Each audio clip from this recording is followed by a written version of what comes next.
Bonjour, c'est Christophe de phytosoin.com. Aujourd'hui, je vais vous parler des plantes médicinales et des traitements naturels contre l'eczéma. L'eczéma est une maladie de peau très répandue, plus d'un enfant sur 10, qui se caractérise par une peau rouge avec de petites vésicules blanches et de fortes démangeaisons. La plupart du temps, l'eczéma diminue progressivement à partir de 5 ans, mais persiste parfois à l'âge adulte. Les causes exactes sont mal connues, mais la transmission héréditaire ne fait aucun doute. Les traitements classiques sont symptomatiques, c'est-à-dire qu'ils ne guérissent pas mais soulagent les symptômes. La plupart du temps, il s'agit de crèmes de corticoïdes à appliquer lors des poussées. Ces crèmes sont efficaces et il ne faut pas hésiter à les utiliser pour éviter les complications. Les plantes vont permettre un traitement de terrain pour diminuer les périodes d'inflammation et leur intensité. Elles vont agir sur la qualité de la peau, notamment en limitant la sécheresse. Elles vont aussi diminuer le prurite, les démangeaisons. Les plantes, les bourgeons et les huiles végétales. La pensée sauvage. La pensée sauvage est bien connue pour son action dépurative cicatrisante et calmante des démangeaisons, en voie orale sous forme d'extrait liquide ou des gélules. La bardane. La bardane est une plante détoxifiante cutanée incontournable. Elle va être de plus anti-inflammatoire, en tisane, en extrait liquide ou en gélule. La salspareille. La salspareille contient des saponosides qui sont dépuratifs et qui stoppent les démangeaisons. Nous aurions pu citer également la mamélis et la matricaire, camomille allemande. L'huile d'onagre et de bourrache.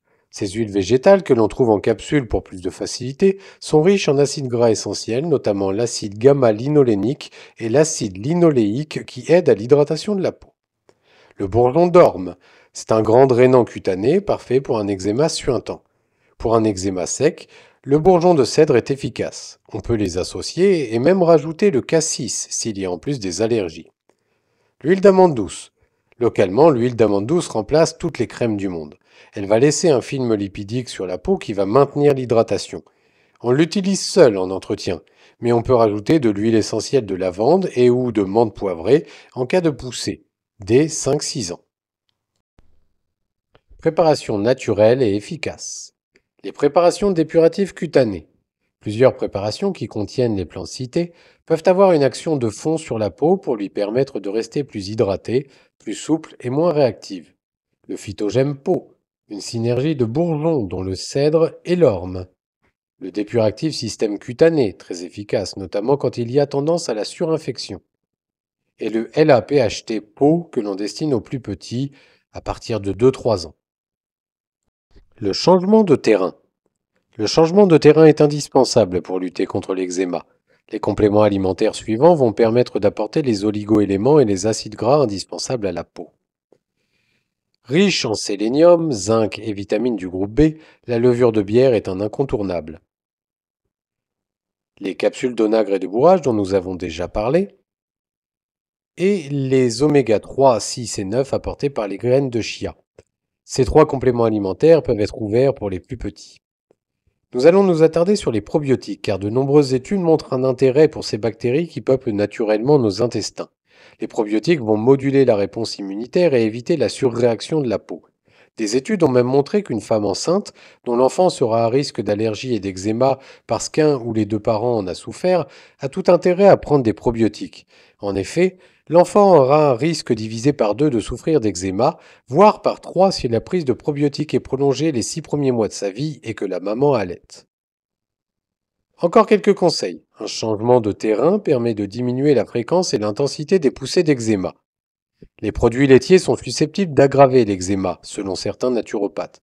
Attention aux allergènes alimentaires, faites-vous tester en cas de doute. Les plantes dépuratives cutanées sont intéressantes en cure régulière. L'hydratation de la peau est importante. Les huiles végétales comme l'huile d'amande douce sont simples, peu coûteuses et efficaces. Appliquées sur toutes les parties concernées au moins une fois par jour. Pas de toilette excessive et des savons neutres. Utilisez des lessives hypoallergéniques pour votre linge. Les bains chauds aident à lutter contre la sécheresse de la peau. Rajoutez un demi-litre d'une décoction d'avoine que l'on trouve dans le commerce rayon céréales ou que l'on peut vous proposer en poudre, l'avoine colloïdale. Cela permet de soulager la démangeaison et d'apaiser les plus petits notamment. J'espère que cette vidéo vous aura été utile. Vous trouverez les liens en description. Si vous avez des questions, rendez-vous sur phytosoin.com pour en parler via notre chat ou par mail.